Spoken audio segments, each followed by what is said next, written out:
And, you know, we've been tossing numbers around so much. Worthwhile to bring into the program right now, Éric Grenier, polls analyst, the man behind the Writ. Éric, thank you for being here. Happy to be here. So, you know, you track all polls across the country, not just the federal polls. But when you look at the Ontario numbers, I think that's a good place to start, because we heard both Rob and Sabrina say, you know, even if Doug Ford makes this argument that this is about creating a mandate around the Donald Trump tariffs, ultimately what has sparked this idea, and this was long before Donald Trump was even elected, was the fact that the Ontario Progressive Conservatives have such a commanding lead in the polls. Just how commanding is that? Well, it actually depends on which poll you're looking at. If we look at some of the polls that have been published over the last little while, there is a little bit of disagreement of them. We have seen some polling from a few firms like Leger from Abacus Data just recently showing a massive lead for the PCs, 20 points, more than 20 points. You've seen some other polls, though, from Main Street and Liaison that show that the PC lead is not as wide. Now, I think that when you look at the behavior of Doug Ford, you look at the behavior of the opposition parties, that there is a bit of an expectation that that 20-plus point lead is probably closer to where things are. But definitely, even the worst polls for the PCs right now, they are still in a position to win and a majority government. And I think that the consensus among people who are watching where the polls are is that the PCs do have that very large lead, that 20 to 25 point lead over the Liberals, which, if it holds straight through to Election Day, would give them a bigger majority government than what they won in 2022. So based on where most of the polls have been for the last few months, that stronger mandate that Doug Ford is asking for, Ontarians seem ready to give it to him. But we'll have to wait and see if the numbers that we've seen will actually hold throughout the next 28 days. Yeah, hold throughout the 28 days. But, you know, again, 28 days in terms of a campaign is not particularly long. And in some ways, that really does benefit the incumbent. Is that fair to say? Yeah, I think so. And I think that the PCs really benefited from the extremely low turnout there was in the last election. Turnout in 2022 was just 43%. And I think that that is what the Ford PCs might be banking on again this time, that if people aren't too upset with the PC government, that they're not going to bother to go out and vote, which means if they're not going to go out to bother to vote for an opposition party, it is more or less a vote for the government that's already there. Yeah. So a winter campaign is also going to encourage lower turnout.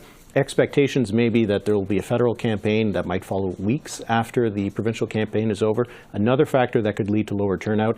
And in almost every single case, low turnout, always good for the incumbent government. Yeah, and winter campaign here, 28 days will bring us to February the 27th would be the voting day in Ontario, second last day for this leap year. But, you know, it's a leap year? No, excuse me, I'm off. Excuse me on that. But anyway, still, regardless, the 27th February is what we're looking at.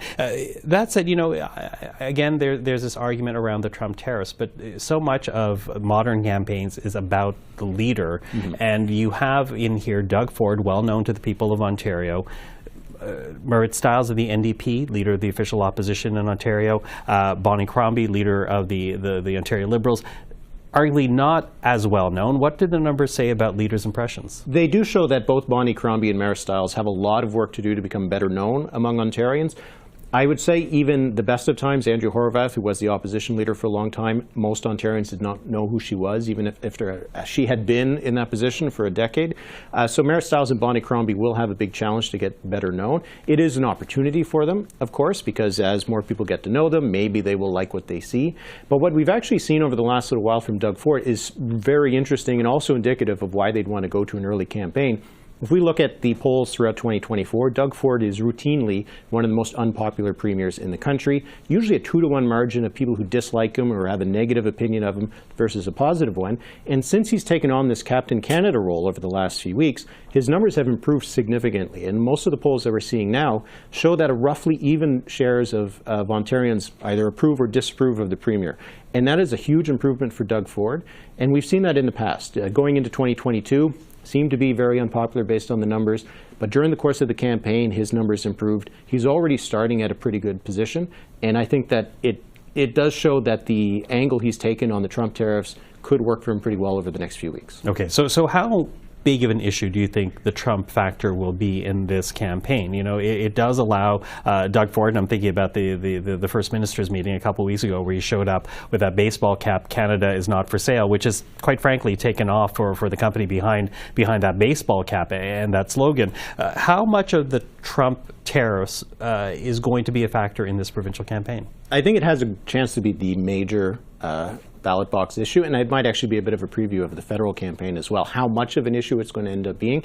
We have seen polls, as was mentioned by Robert Benzie just earlier, showing that more Ontarians choose cost of living, health care, than Trump tariffs or relations with the United States as a top issue. But those things can be folded into cost of living. If tariffs increase the cost of living, they will become an issue of the campaign that are tied into that broader question of cost of living. So I think that regardless of whether Ontarians are thinking specifically about Donald Trump or just about how things are going with their bills and the cost of food and other items, I think that this will have a big impact on the campaign.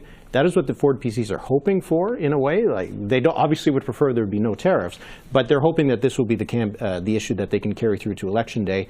But as was mentioned a couple times, you make plans, and then voters laugh. Yeah, make plans, voters laugh, and that brings up the 1990 example. David Peterson, you have to stretch back several decades here, but from the Ontario example, that was David Peterson trying to create a greater majority for him, and instead it came to the benefit of Ontario's first and only NDP government with Bob Rae. How are Ontarians feeling about this early call? Because even before Trump, I think there was a question of what would legitimate an early call other than being politically advantageous. I think that what we've seen from some of the numbers is that Ontarians don't really like the idea of an early election. It's rare that you can get a poll where people want to go to the polls. But I do think that Doug Ford has inoculated himself a little bit. He was lacking a reason to go to the polls a few weeks ago. He now has a reason that is, if it's also politically advantageous for him, it is reasonable enough. It is plausible enough for a lot of voters, I think. So I don't think there will be that much of a blowback against Ford PCs. And we've often seen, actually, it is rare for conservative parties to be punished for going to the polls early. There does seem to be more of an issue for maybe Liberal NDP voters.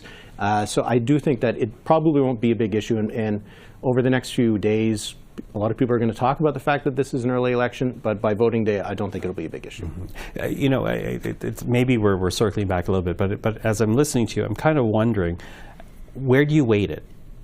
Is it issues of affordability? Is it Donald Trump? Or is it ultimately about the leader and the party? How do you weight that? I've always felt, I'm a big believer, that elections are generally decided on leadership.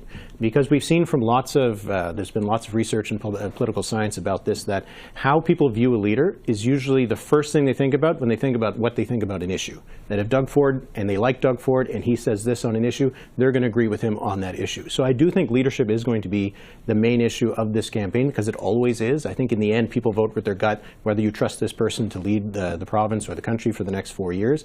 And on that score, I think Doug Ford has a big advantage over Bonnie Crombie and Merritt Stiles. And as I've mentioned, his numbers have gotten better. So the position that he's taken on the Trump tariffs has helped him a lot.